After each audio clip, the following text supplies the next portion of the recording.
Hello and welcome to the Tournament Poker Project, all the way from Essex. I'm Jon. And I'm Tain.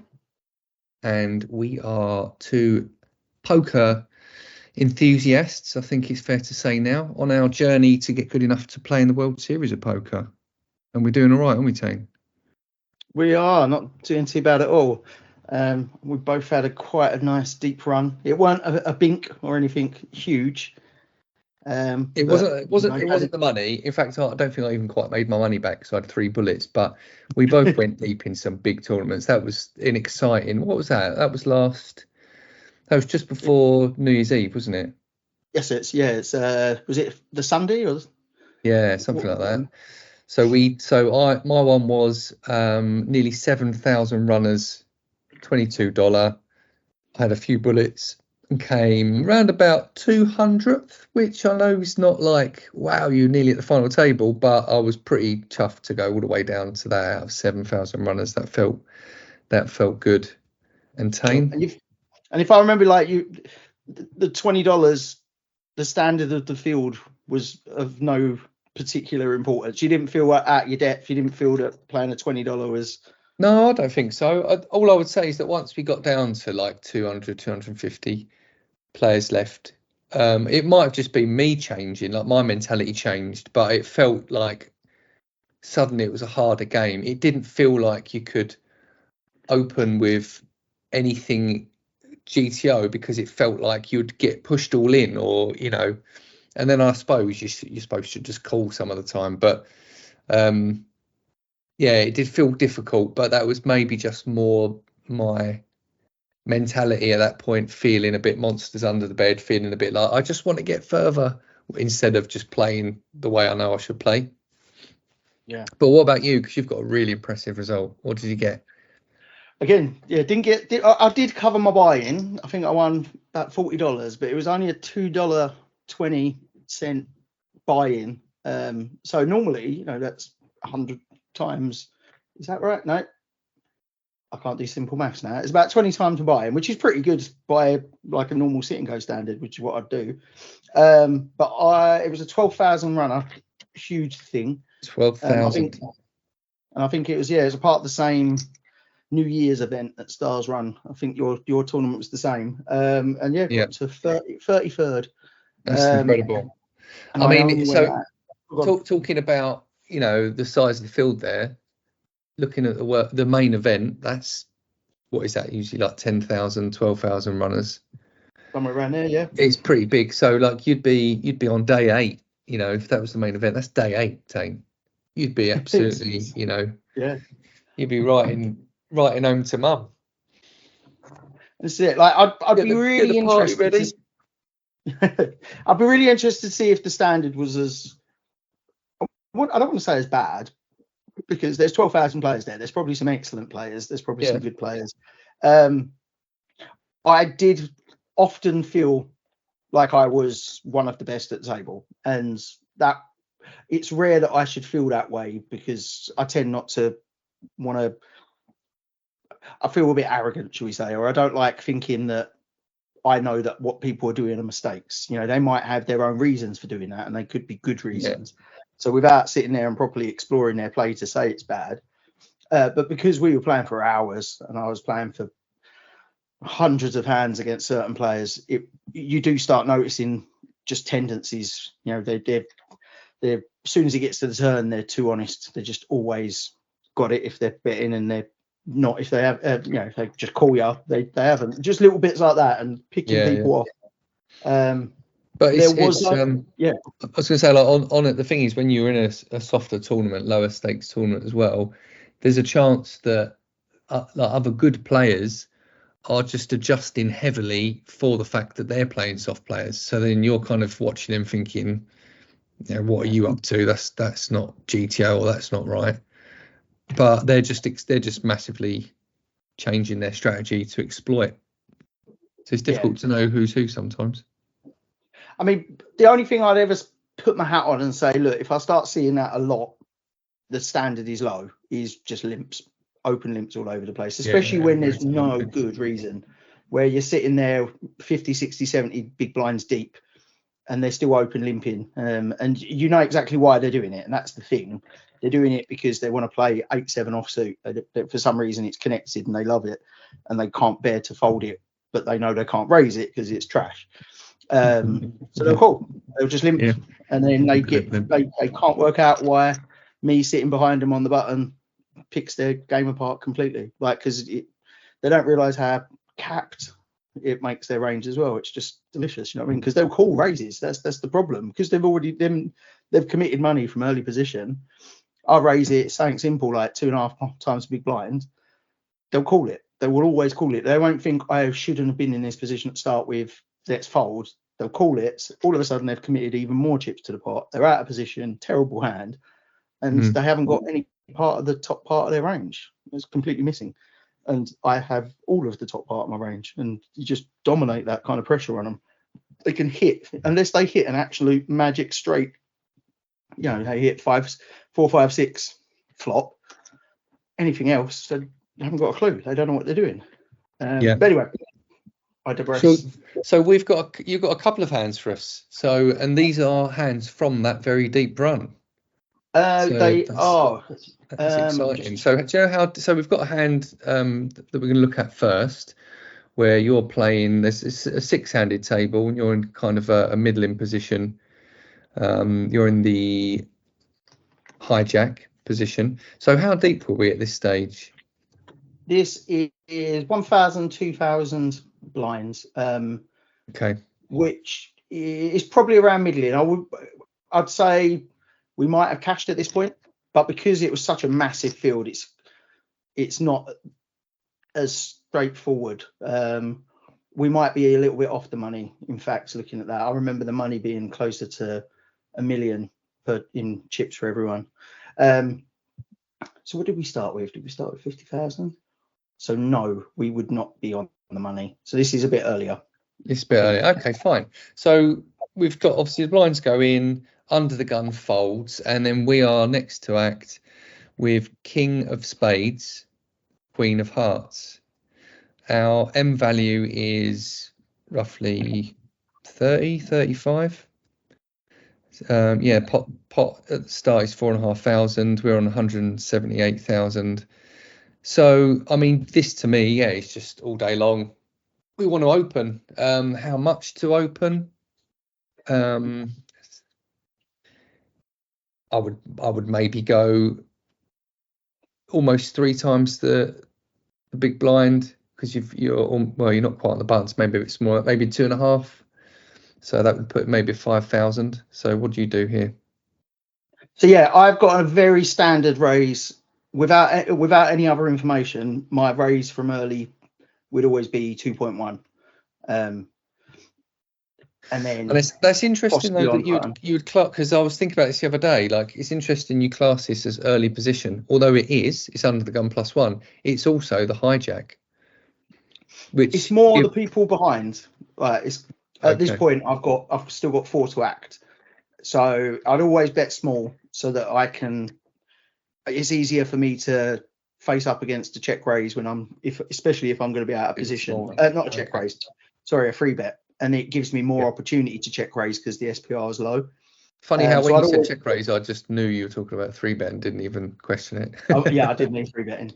But that's the way, so it's very standard 2.1. We're only 6-handed, plus I felt it was quite a soft field, so I would always keep my opening size quite low to encourage action, especially if I'm playing in position. But yeah, 2.1.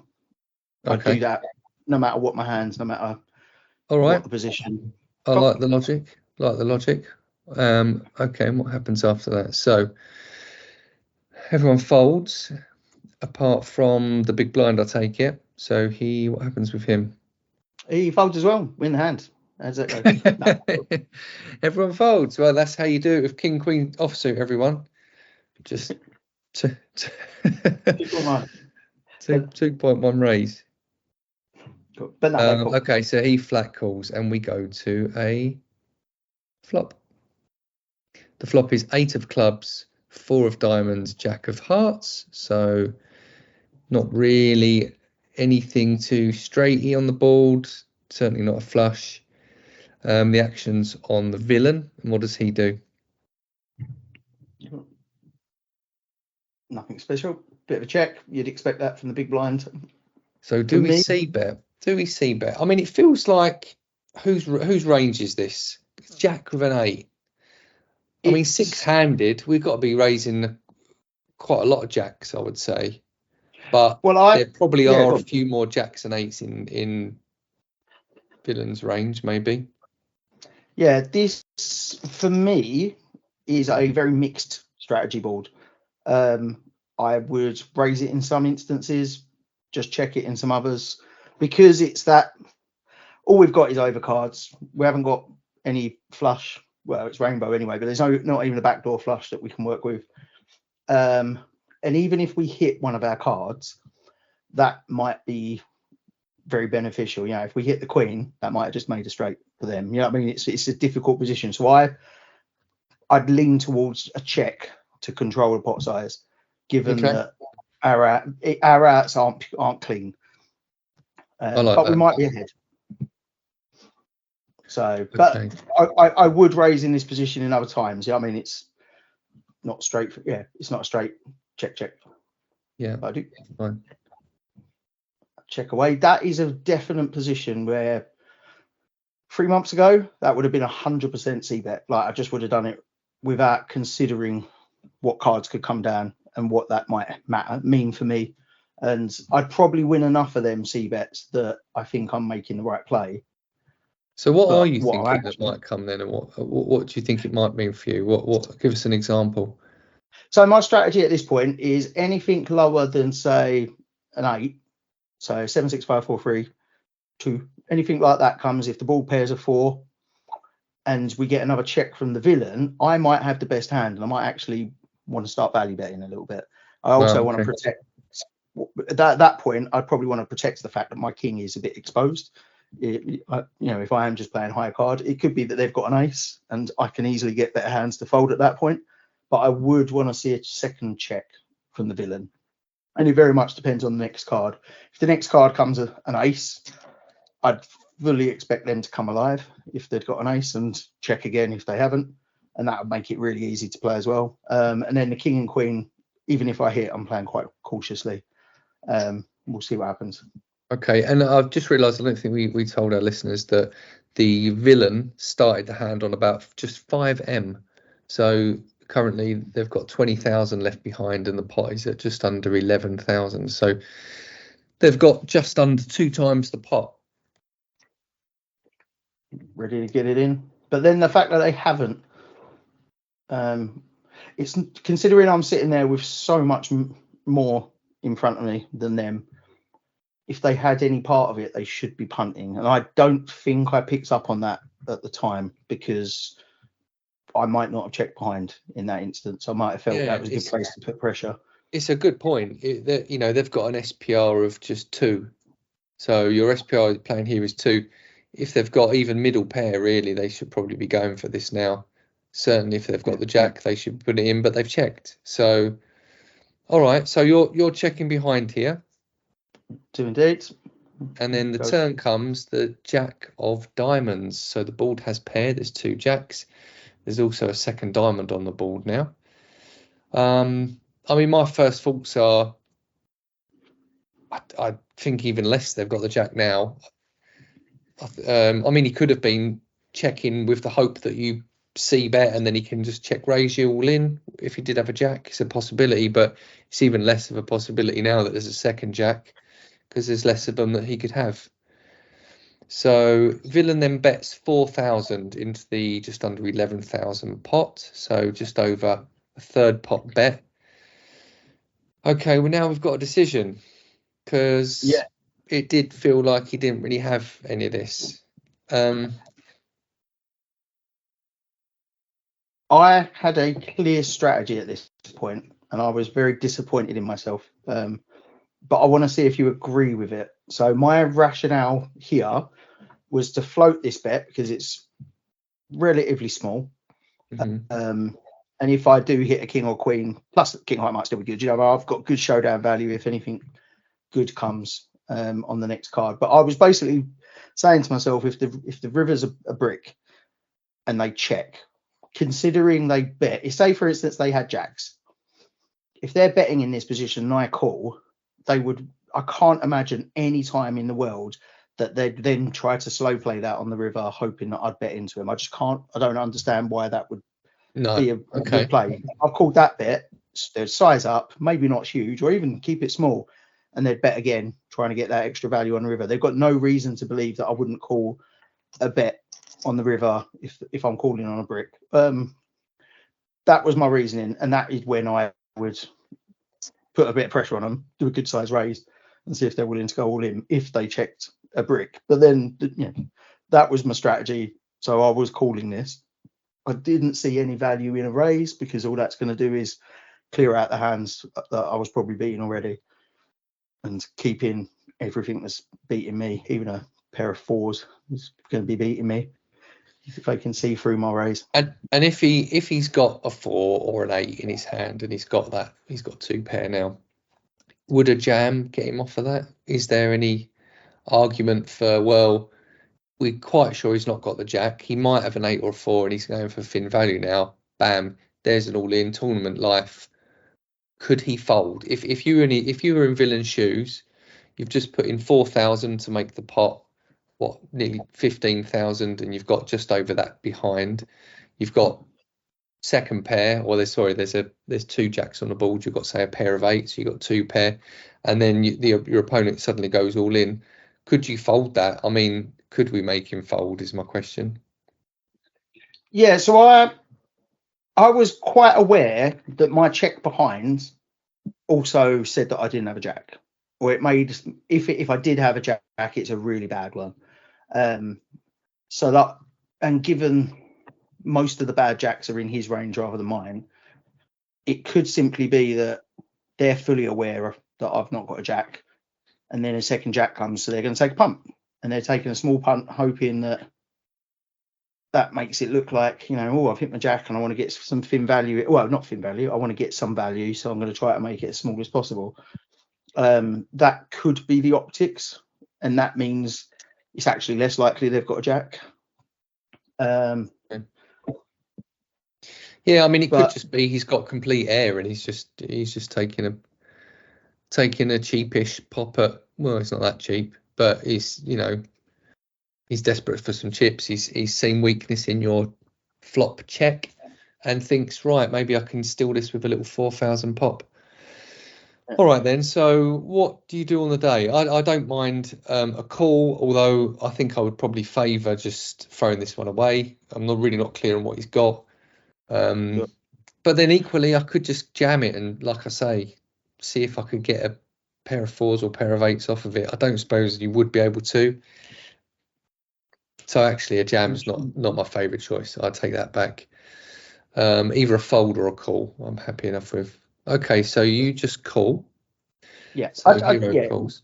I just felt that it was considering the pot's now at 19,000, that calling that 4,000, knowing that if they check to me, I've got a really strong chance of winning, regardless of whether that's GTO or if the ranges suggest that. I just know that most human players at this level don't check on a brick river, unless it's completely, what he might have been betting was the flush draw that suddenly come, and then if the flush draw doesn't complete, they give up. But that still plays into the bet on the end. If they check to me, bet I'm probably going to win it. Don't know how right I am with that action, but it felt good and it felt like the right play. I like it. No, you got confident with it. Okay, so we call, and then the river comes, the 7 of spades. So the flush doesn't get there. The 9-10 just got there. The 9-10 was, and I think that's well within Villain's range. 5-6 got there. 5-6 got there. Yeah. I think 5-6 suited, especially 5-6 of diamonds, I think would definitely play. So the river comes, and then what does the villain do here? They check. So he checks. So I mean, my first false Tain is just, you've called it, nothing's really come off of it. he's either, well, I think he's probably got air, right? Yeah. He's probably got air, so you could probably just check and win some of the time. There's a chance he's got a raggy ace, and he's like, oh, he's taking a pop at it on the turn. The river's now come. He's still got just ace high, and has thought, I must be behind, and he's just checking, just wants to see the river now. If he's got that raggy ace, then we need to get him off of it, and you need to go all in. You need to put him in for all his chips for another 16,000. That's how you play that hand.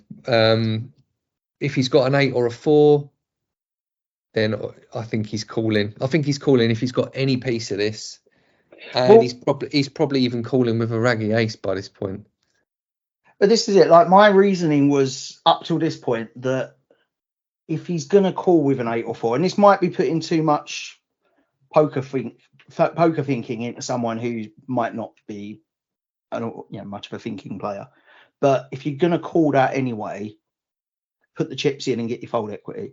Like, it would make no sense to be willing to call with, say, Queen 4 or Queen 8. Well, that's not necessarily true, because he might be wanting you to keep your bluffs in.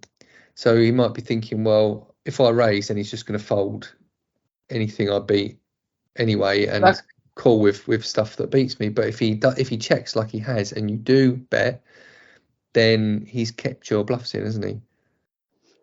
No, sure, but at the same time, he also has kept in all my value. Does that make sense? Like, if he's going to call that anyway, he's calling every time I'm doing that with value hands as well. So even though he might be like, it might be it's completely balanced. Like, the times that he bets shoving all in and I fold out the trash is equal to the number of times he checks and I raise with bluffs that he can beat. Does that make sense? And it could be that they're both perfectly good, perfectly legitimate plays at this point. Okay. But as I said, I had a plan. My plan was always to play hard against the check, just put him all in. Even though I've got him covered 10-1, I would always shove the whole lot just to make it a bit more dramatic and hope that it has more of an impact. So obviously what I did was check. Oh, you checked behind? I just got myself cladded in exactly what you said right at the start. Your king might be good, and I'm like, king might be good. Why put money more into? Why put another 16,000 into the pot if I'm going to win it anyway? Well, I guess the question is then what hands? Well, no, because the thing is, if his turn bet was just a little random airball bluff trying to get the pot and then check again, which it looks like, then he could have any hand at all. It's only hands with aces that you've got to worry about beating you, really. I don't mind a check behind. I think there's probably more hands that I think there's more hands now that you can just check to and win at showdown than there are that beat you. So I think it's a profitable check. Yeah. No, sure. It might be a toss up between the two EV plays.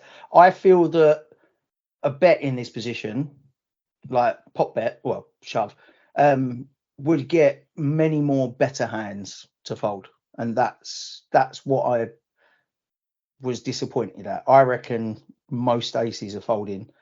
I reckon even some 4s, some 8 pair, 4 8s, possibly, maybe not so much. Yeah, I mean, he shouldn't. I don't think he should. I think, but once he hit the flop and the SPR was 2, you've got maybe you fold a 4. I think really he should be going all the way with it. So I don't think there's a lot that beats you that you could get to fold except for ace high. So, sure. But then that's valuable. There's a lot of combos of ace. Yeah, that's true. It's true. But he's big blind. He just flat called. I think there's a ton of hands that just have completely like everything. I think there's just anything on there, like all the, like I was gonna say 5 6, but that's a straight.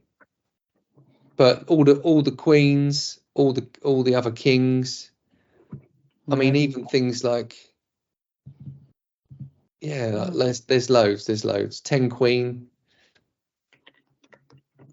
Queen king. It's not as obvious. I think this is a bit more of a do you try and get aces off of this, or do you just check behind? Yeah, I think what I would do, if we're looking at this again, what I'd do is put the ranges into Flopzilla and then try to work out how much of the range I'm beating anyway, because then we can put a price on. If I'm betting 18,900 to win essentially 18,900 back, no, 16,000 to win what would be 34,000. It's straight up. I need, for that bet to be successful, I need them to fold out an extra third of their range essentially. And if there's less than a third that are beating me that will fold, then the check's to play all day. If they are going to fold out, say aces made up an extra 50% of their range that was left over, well, that better be brilliant because I'm getting the right odds to make that risk. Yeah, it'd be a good one to calculate actually, wouldn't it? Yeah, might go back over that. But our check's behind. Do you want to get down to see what the villain had? Let's have a look. What's he got? Drum roll. Turns over ace queen. Oh dear. I didn't expect him to have ace queen. I mean, like the ace, I can understand the ace, but I mean, he's called that. He's obviously just wanted to play it in this mysterious kind of way. I think really he's done himself out of a lot of chips. He should have really jammed pre-flop, I would say, with an M of 5. You know, one person in the pot with him pre-flop, raised to 4,000. He has to put in another 20,000 to yeah, that feels like, I mean, maybe it's borderline, maybe 5M, especially in an MTT. Maybe 5M isn't automatic jam in that situation, but it's close to it. I think I'd have just jammed if I was him, because then you'd have probably called him, wouldn't you? Yeah, what we're looking at. Yeah, he's got 10 big blinds. Yeah, I'd call that, because I'd imagine a 10 big blind shove from that position will be all of the small pocket pairs. Well, all the pocket pairs probably actually, of which I am doing all right against a lot of them. But I think you might also shove with quite a lot of Broadway suited cards. There's a good chance that I probably shouldn't call that, because most of the shoving hands are either 50-50 or dominating me. Yeah, maybe it's a bad call if I do, but at the same time, if I'm right, I think this was a bounty tournament. That would probably tip me over the edge that 50-50 is worth it. Pick up an extra bounty, even if it is only small. So yeah, okay. But I was bitterly disappointed. I think I missed the bit that you said right at the start. They've got a low SPR to start with anyway. They're only paying an M of 5, so that probably is why they just chose to call, because they're thinking, I've not got many chips here anyway. They've already raised it. Maybe they're just that type of passive player. I only had 2 hands of information on them at this point, which is, I haven't seen anything. They're both early position as well, so it means nothing really in the grand scheme of things. But it's just, I had a plan and I didn't stick to it. Yeah, I think Villain was just getting a bit tricky there for no reason. I think this is a mistake a lot of us make in these lower stakes games and our level, is we think, oh my god, I got ace queen and I'm on the big blind, so this is concealed, and you know, it's a real, it's like he's disguised it, but you know, for what? You know, I don't know. Anyway, well, that's a good hand. That was a good hand. I think that was more borderline than you maybe first thought. I think by the time we got to the river, it probably was either a jam or a check was probably okay. Probably you know, the maths might show a slight preference over one or the other, but it feels to me like there's probably not a lot in it. Yeah, I just even before I'd seen their cards, as soon as I'd pressed check, I knew that I felt bad about that. My instincts were, you've just gone against the thing that you plan to do. So basically, it will leave me in a position where I'm straight away thinking, should I have made a different action on the turn, like fold? If I weren't going to bet on the end when they check to me, then maybe the turn is the point that I'm like, what am I calling this for then? Because I'm not calling it to hit a king or queen. I'm calling it to set up a move. And I think that's why I checked thinking, oh, king high might be good, and I was like, that's a really stupid thing to have done. Gutted. It was exactly that. It just turned out it was the exact kind of hand that would fold if I jammed, or if I did exactly what I wanted to. But there you go. We never know. Okay, great. All right, what's next? So this is another hand from the same tournament, right? Yeah, a bit earlier on this hand. Okay. So we're only playing 700, 1,400 blinds. I'll let you pick up the mic. All right, would you be able to share the hand? I can only see the old one. Oh, it should have switched over. Apologies, readers. Some technical areas. If I close that yielding any updated information? I can just see your beautiful face, Martin. And as everyone can tell, that is worth the money on a podcast on its own.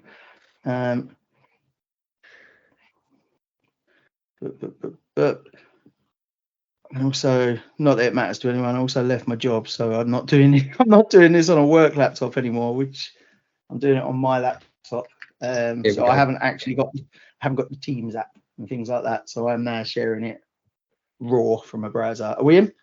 Yeah, we're in. So this one, a little bit earlier. So the blinds are 700 and 1,400. So what is this? Six-handed. So there's 3,150 in the pot to start. And hero is on the button here. So, okay, under the gun folds. Then we have just, a little bit over a minimum rate, about 2.5 raise from the hijack position. Then a fold, and then the decision's on us on the button with Queen 8 of clubs. So Queen 8 suited. So just to go through some stack depths here, the villain that's opened is monster deep, right? So there was 3,000 in the pot. He's got 137,000 after he's put that bet in. So that's pretty massive. You're talking about 40M, 45M or something. That's really, really deep. You know, we're not doing too bad. So we've got 53,000. The M value was 3. So what's that, about 18M or something, 17 or 18M. So this to me, I mean, I might even, no, it's not a raise. I think I would just flat call this. What do you think is going to happen in the blinds though? Were they particularly aggressive, 3-betters? Well, both of them are playing small M. So where are we at? So one of them's got an M of 7, one of them's got an M of 6. So that, this is actually tricky. This is tricky for that reason, mate. Like they're like prone to shoving here. So I've been trying to play the button in this position a little bit differently, where I would previously, and I say previously, like 3 weeks ago, previously, very recently, would play a free bet or fold. Mate, wait, if my hand's good enough, I'm free betting. If it's not good enough, I'm folding. Or if it's a hand that, something like Jack 10 or 8-9 or that suited, I'd free bet with that as well for a bit of balance, and it probably plays really well against what the earlier position players calling with. Raising with that kind of thing. So trying to keep balance, but it would be free bet or fold, whereas I should have a lot more calls in my range, especially with the situation. And that, I think, that was the residing factor. So spoiler, I do just call because I felt that risked the fewest chips if we are then shoved by one cold free bet by one of the blinds, or if they felt a squeeze was on. So I just called. But that's probably an all right move. I actually don't know. Looking back, I don't think a call there is bad. I don't mind it. I don't mind it, but for a different reason to you. I actually think that when you just flat call it, it really makes it appealing for one of the blinds here to squeeze and go and actually jam all in, which is then obviously going to be coming up to half your stack or 30 your stack or whatever. It feels like the less, like if you were to put in, say, a 10k bet here, like a 3 bet, I think you're very much, unless they've got really, really good cards, like really good holding, I think the blinds will just fold that. And then it's just, well, you're against the monster stack at the table. Do you want to be against the monster stack with Queen 8 suited? Not really, but it's either that or risk having the small blind, big blind jam. So I think it's actually tricky. I'd be a bit stuck in this spot, and sometimes when I'm in spots where I'm just stuck, I just end up folding because I'm like, oh, I don't know if this is a raise or a call, and then fold, which is completely wrong. I shouldn't do that, but I sometimes, especially at these low stakes, sometimes it just feels like let's wait for something easier to understand to come along. Yeah, and I mean, I think there is a lot to be said for folding where Queen 8 ain't the best hand. It's not. It's it's what is it, a free gapper? So it's no, I can't do basic and counting. It's a 2 gapper. So it's not of a 9, 10. Oh, it is a free. No, it's a free gapper. Sorry. So that you can make a straight with it, but it's the bookmark end. Yeah. Oh yeah. Sorry. The bookend of both of it. So it's rubbish for straights. You know what I mean? You should never consider it as a straight one. It's all right for flushes, and the queen's pretty good to have, which is why, you know, especially if this villain who's monster stacked, was he quite loose? Was he playing a lot of hands? Yeah, if I remember rightly, they also had like a massive bounty at quite an early stage. So they'd either got really lucky and obliterated 5-6 people in quick succession, or they're playing very, very loose and are getting some good they're getting a good run of luck. But I don't remember them being particularly great, but they're not splashing the chips. I mean, I've only got 21 hands on them, but they're only betting about 29% of the time. Most of that's of pre-flop plays. They did have free bets in their arsenal, which tells me they're at least not terrible. But then also I don't know how to read aggression factor, but 7 is very high compared to what mine. I consider myself quite aggressive, and all that being taken into account, I don't mind just folding this. I know that seems crazy with a nice looking hand like Queen 8, but it's too complicated. You flat calling, you've got a high risk of being squeezed here and having to consider calling an all in against the blinds, which you can't really do. Raising, you're suddenly in a pot with a really super aggressive player who's got like 3 times as many chips as you. I actually don't mind the fold, but fair play. You've called. It's exactly what you said, but my reasoning for calling fits in with what you said, even though it's against your logic of why that would be a good fold. It's that because this is a bounty tournament, being able to hit a brilliant flop and significantly doubling up is actually really lucrative, because that then gives me the tools to really start collecting bounties. So even though I might end up crashing out fast and hard, I'll probably go with 7 bounties at the same time, and that's the equivalent of finishing like 20th place. You know what I mean? That's really worth chasing. So if it's good enough that I weren't sure, the potential to, it's like set mining. I think that's the best way of saying it. So the times that you don't set mine because you've got a good hand, you set mine because it can turn into a monster, and that's really good for you. So that was my rationale. Whether that's the right thing at this stack depth. No, I think a lot of this is borderline, isn't it? All right then. So what happens next? So we have a fold from the small blind, and then the big blind flat calls as well. The big blind completes. Rightio. Yep. So we've got 3 go into a flop. They complete. They've got absolutely nothing left in their stack. They've got an SPR of, what's that, 1.5? Not even 1.5. Yeah. And they're out of position for the whole hand. So I didn't understand that call myself. But here we are. We'll see. So the flop comes down 10 of clubs, 4 of clubs, 5 of hearts. So 10, 5, 4, 2 clubs, and you've got the 2 clubs in the hole. So you've got your flush draw here. Okay. So I'll tell you what, before we think about before we even look at what the villains do here, why don't we think about how their ranges connect with this flop? So the big blind, how does he connect with 10-5-4? I think he's got more 4 and 5s in his range than anyone else. Yeah.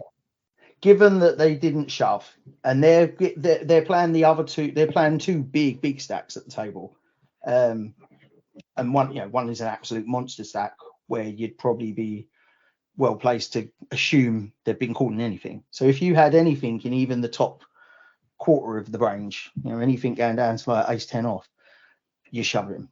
So again, I think the call is very, very transparent, and I think that caps them. But then 10-4-5 flop, that's actually pretty good. 7-8, for instance, 6-7 might well be in pair of 4s, pair of 5s, well within their range. So yeah, even 4-5, 10-4, 10-5, maybe that's the type of thing they're looking to call with.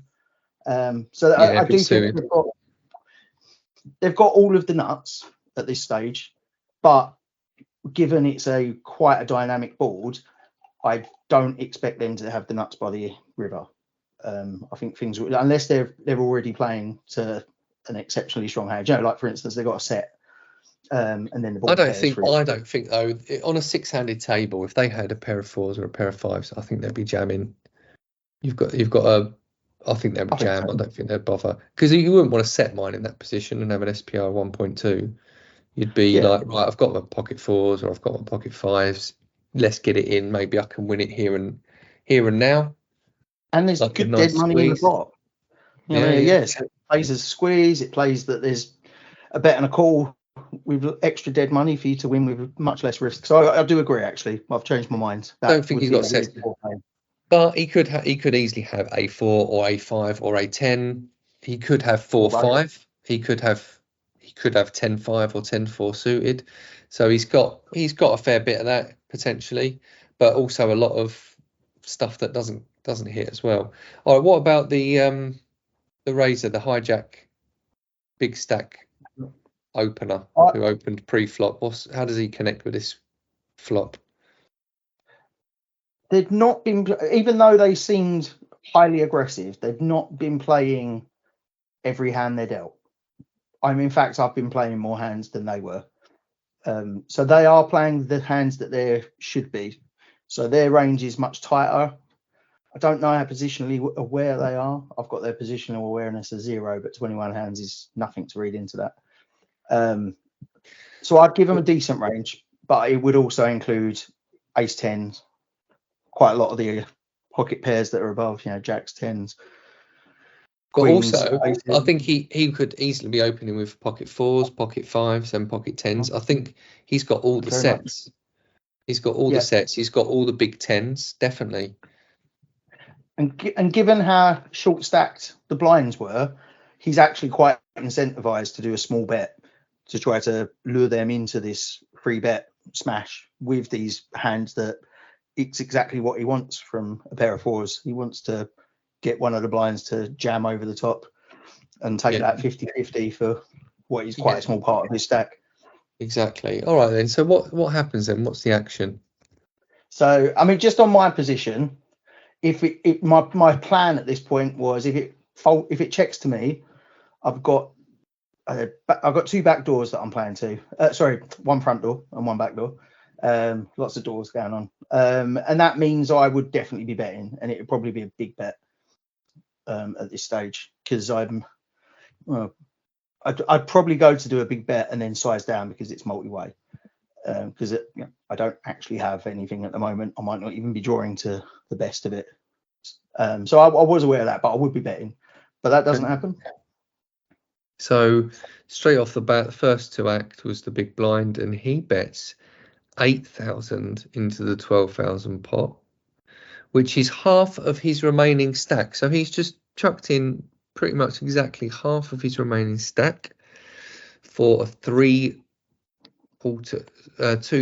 pot bet.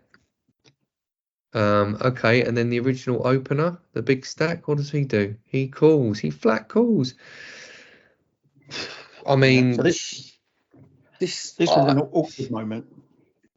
This is a good hand to look at because this is tricky. mean, my first instinct was to do the math, and I'm getting 3.5 to 1. And I've got enough draws because I am both drawing straight and the flush. I am very aware that I'm not going to commit chips to that. I'm not going to bluff on that because I might not be drawing to the best of it for either of them. If the straight comes up, someone with king 8, for instance, or something, there's combos that can do me. And same, if I draw to the flush, I might draw into the ace high flush.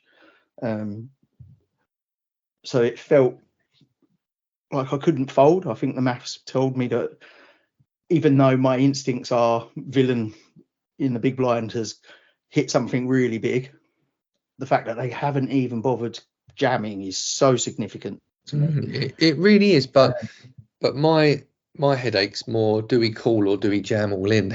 So I've got a different thought process to you on this one. And like hearing you talk about it, I understand. It's like, yeah, well, hang on. What are they doing? I think, to me, there's a chance that the big blind here, this person who's just bet half his stack, is sitting on a monster and he's just trying to eke out as much as he can. Yeah. There's also a chance that it's just someone who doesn't really think too much about what they've got behind, and they're just betting an amount they think might get the other two off of it. Who knows? But the flat call from the original opener, it feels weak enough to just jam, hope he folds, because is he going to put in 50k with king 10, ace 10? I don't know. And even if he does, you've still then got a hell of a lot of outs. Yeah, exactly that. I felt that the call from the big stack was really weak, especially given their aggression has always led otherwise. And if they've got a good hand, well, the big blind's got absolutely nothing left behind. So, I mean, they've got an SPR. They're leaving themselves with an SPR of like 0.3. It's ridiculous. Like, if he raised, he will get called. So any kind of the only reason they're ever calling is because they've got a very small piece of the board, or they've got a very speculative draw, and they just think, well, you know what, I've got the chips, let's just call away. The other thing that I was thinking about the big blinds and them not putting the rest of their chips in is it could be that they're not thinking through the hand properly. Like, they don't want to risk their tournament life by jamming, but they think I've got the best hand, so I'm going to bet, not realizing that I don't imagine that their best hand at this point is going to stay the best hand, unless they've got a set that doubles up to a boat by the river. So I feel that their bet was a mistake. Okay. Unless they've got an absolute monster, and they do want to get as many calls as they can. But we'll see. So I played the odds, and I said I can't be making a mistake if the odds are telling me that I'm good to call. So I did that, and that was because I weren't sure what to do, essentially. But I'd normally fold in that position, but you can't fold against odds in my that I can get upset at the statistics, whereas I can't get upset at myself. So I did that, passed the buck, called. Okay, so you called. So there's now around 36,000 in the pot, and the turn comes the magic 6 of clubs. So you make your flush. Okay. All right. So the flush has come. We've got to be super happy about that. What happens then? What does the big blind do first? Does he? Well, just to say that even though I've hit the flush, the 6 did complete some straights, which were well within the big blind's range as well.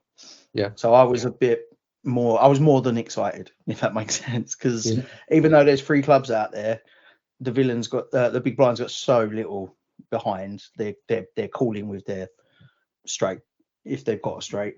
But I am also aware that there's every chance I've got the worst part of a flush. Okay. So the first to act then, which is the big blind on the turn, he jams all in for his last 8k, popping the total pot up to 44.5. And then the big stack original villain number 1, original opener. He repops it to 21,000. Well, this is just magic. Yeah, and I loved that the villain. I loved that the big stack raised here. Like, I genuinely, when the big blind went all in, my immediate thought was that was always going to happen. I think they'd left themselves in such a bad position that they'd be doing that with ace 10. They'd go, oh god, I've lost it, but I can't fold and leave myself with 4 big blinds kind of thing. But especially if he's got the ace of clubs. Yeah, and the fact that the villain raised, for me, the only time you're ever doing that is if you've got a moderate hand and you want to protect. I just can't see them raising like that, knowing full well that disincentivizes me from calling. So if they've got an ace high flush, if they've already hit their flush, why do they want me out of the hand? That makes no sense. You just call. The pot will be really big. I might then shove. Like, my SPR now, well, before their raise, my SPR was less than 1, just under 1. So I'm going all in anyway, unless I've completely whiffed and I've got myself sticky. So yeah, I saw their bet and I was like, actually, I weren't sure about shoving, but I saw that and I was like, 100%, not without a shadow of a doubt, this is a jam, a Rooney. What do you think of that? Do you feel a jam is always the bet there? Definitely. I don't think there's any other move there. I mean, you could flat call it, but that just looks, it's just, it's crazy. Like the villain, if you flat call for half of your stack, putting 20,000 more in, popping the pot up to what, 87,000 or whatever, and you'd have 20,000 behind. The villain knows, well, you're going to call it, you're going to call his bet on the river anyway. He's going to call yours. It's just like, surely at this stage, it's just academic. He's put that in. You've doubled it. Surely he can't fold unless he's completely whiffed and just. If he folds here to put in another 20,000 in to a pot that's already 107,000, then he's got complete air, and he was just, I don't know what he was doing. I don't know if, and that this can't be. Why would you do that? Because the other guys. What's it going to achieve? There's no side pot. Yeah. So just for what, to rub it in my face? Like, I mean, I think he must have something. He's got ace 10 with ace of clubs, something like that. He's got to call this. The maths is there. And that's exactly why I jammed. That I'm hoping that he has enough of ace club in his hand where he still needs another club to come. And considering I'm blocking the clubs, he might not realise that that's even less likely. And yeah, so I wanted to kind of charge him for that, as well as that someone of that wildness is likely to call, hoping they'll hit that last club as well. So, okay. All righty. What does he do? Does he call? He does. Oh, let's show us these cards, baby. We're up to a chunky 127,000 in the pot. Nice big pot. Before it shows the cards, goes to the river. Can you see that card? Yeah, 9. So the river comes 9 o'clock. So it doesn't turn your cards over. It's hidden underneath the side pot, so they've not. No, but I mean, it doesn't reveal the villain's cards and then show. Only at showdown. So after the river. Okay, fair enough. 9 of spades come, for which then makes a straight versus academic. Essentially, it's a brick. So yeah, if you had to pluck out a hands for big blind and big stack. Oh well, I mean, I keep saying it. I would say ace 10 with the ace of clubs. Yeah.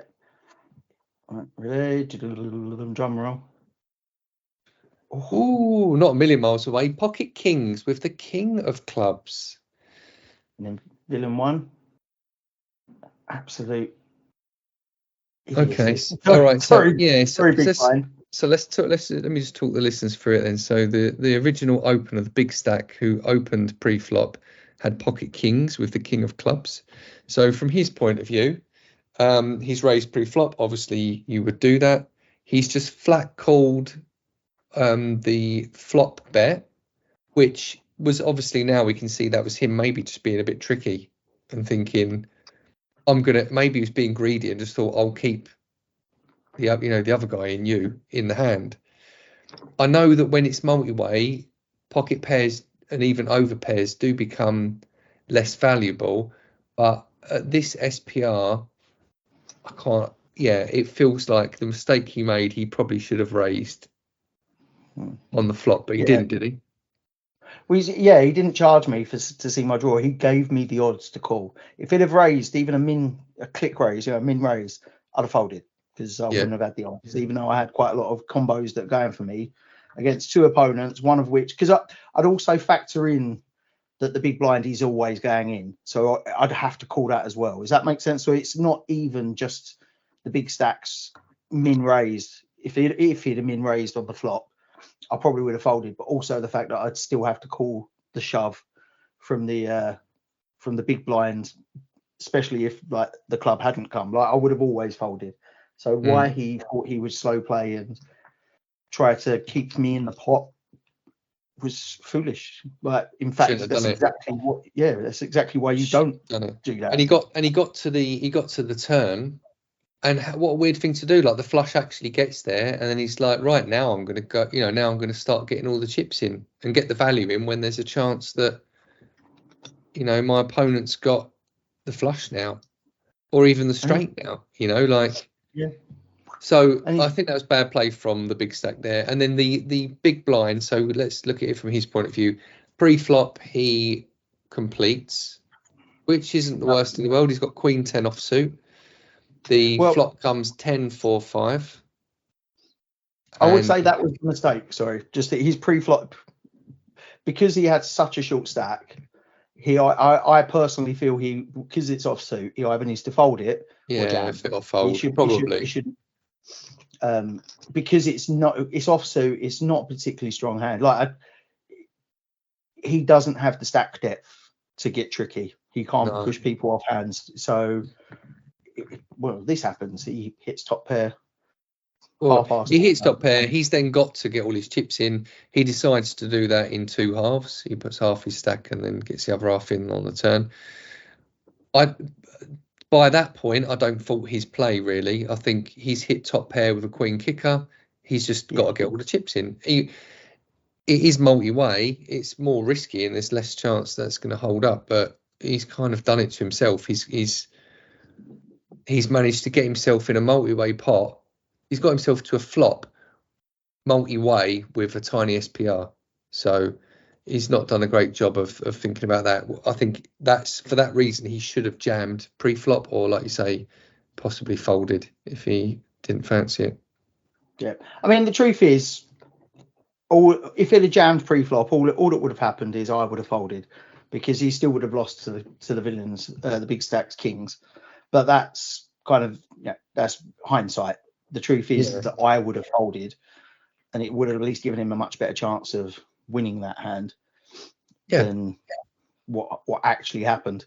And the same thing would have happened if a queen come, and he's got a 10 kicker and he's probably going to get out kicked if he bets and gets called. So I wasn't overly happy with their action there. But yeah, and that was lovely. my first bounty. A nice outcome as well. No, first bounty, lovely. And then you went on to come 33rd out of 12,000 runners. Yeah, incredible run. I said to you off camera, it was like 12:01 in the morning, and I screamed the house down when I went out. Not because I was so disappointed after working so hard. I had 3 really bad beats, one hand after hand after hand, and I was just absolutely gutted. Have you got a bad beat story for us? Can you remember anything? The problem, I'm not too worried about bad beats. I love bad beats. I've tried to condition myself to say that every time someone has a bad beat on me, I'm encouraging a worse player to play, and that really helps. I like seeing players that are, let's call them learning players, get these big wins against someone they know is better than them, and that's good. And I like that. I like that the game can do that. But 3 in a row, and I went from really comfy 40-50 big blinds, playing really well, picking my moments, pushing people around because I know exactly how to exploit them, and then I just get bang bam bam. Ace king loses to ace 3 on the river. This game, why do we do this to ourselves? This game is cruel. I think my final hand was something like queens, and I lost to a pair of twos. It's like, what can you do? And it's just that. But then that happens. If that had happened earlier in the tournament, we wouldn't ever be talking about 11,970 odd players that are got past. So yeah, wicked. Oh well, look, thanks so much for the hands, Tain. Any final thoughts before we wrap up? No, I like that we agreed on so many points again. It's really helping. And there's certain little things that you think of that I don't, and certain things you immediately notice that I don't. And every time we have these analysis, I really try to pick up on them and take it away. Yeah, it's great learning. It's really great learning. And if you're listening in, it's great listening to me and Tain talk through hands, I'm sure, but get in there and do it yourself as well, because you can't beat a bit of looking at hand, really taking your time, thinking about those decisions yourself, and starting to train your brain to actually think about these things critically. That's I mean, it's really worked for me and you, isn't it, Tain? So highly recommend it.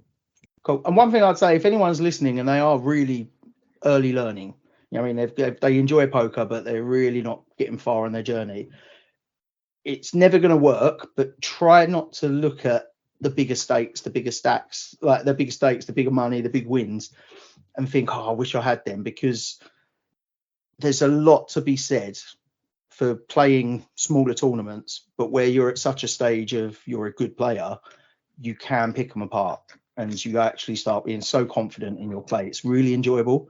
Like, as much as trying to step up and get better and better and play stronger and stronger players has a lot of value, being able to play and just enjoy it, because you're just comfy. You know what you're doing, you know how to, and you're trying to think on the next level to try to pick up on these exploits rather than second guessing someone. Do they know GTO better than I do? What part of their range I mean, that's really valuable, but it's also really difficult when the people you're playing against are superb. Like, it's because you just lose so often. That's a really difficult mindset to get through. So playing small stakes, I'm enjoying it at the moment. Great. Well, next time, mate, on to the next one. I mean, I was listening back to an old episode today, Tain, and we were talking about our goals, and some of it was like playing a certain amount of poker. So I want to kind of review a bit of that and just get back into playing the MTTs a bit more regularly. I've gone for a few months of just playing one or two. We played the big ones over New Year, and it kind of reminded me that I need to be playing those. They can be a slog, but they're extremely exciting when you go deep, and you need to stay fresh on all those different stages of that tournament. So another one tomorrow night maybe. Nice. And just a quick one, Daro Carney just released a video on YouTube. I think I emailed it to you, John, but I recommend anyone who's listening to it. It just talks about endgame, but it's again going through the different kind of setups, how you adjust for different plays. I found it really, really, just because it's so fresh. I only watched the heads up one. Yeah, because the way they talk about adjustments is so good, because I love the way Daro Carney, like, he says this player does this is their tendencies, you should do this to counter that, and it's you've picked up on this, there's where GTO is, here's why you're deviating. After you just listen to it and it clicks. It's like that. I'll definitely have a listen. And I get when I play nine-handed games, I get second a lot, and I always just think of that as a win, but actually there's a lot of extra money on first, like a lot. So it's worth me learning. It's something I've neglected. I don't know why. I think I just see it as a very different game, but in reality it's probably the one to make sure you're nailing. Well, in this tournament, it's ridiculous. Like, I think I won $22 plus, and then bounties on top of that for finishing 33rd. And then I think you only got into $90 on the final table. First place was like $3,000, $3,000, like $3,000. Like, how is it possibly 3,000? Yet the person who went out in ninth, who's beaten just shy of 12,000 runners, is only getting $90. Like, that is doesn't seem. That is exactly it. Doesn't seem very well balanced out, does it? And I do like it a bit all up top, but that seems a bit too much. Yeah. But it just shows how much we probably need to look at this end game, start practicing certain singos and that to really go with it. But quality. Wicked. All right. Well, thanks very much for anyone listening in. Please do leave a comment, subscribe, all the rest of it, and see you next time. Thanks, everyone. See you again.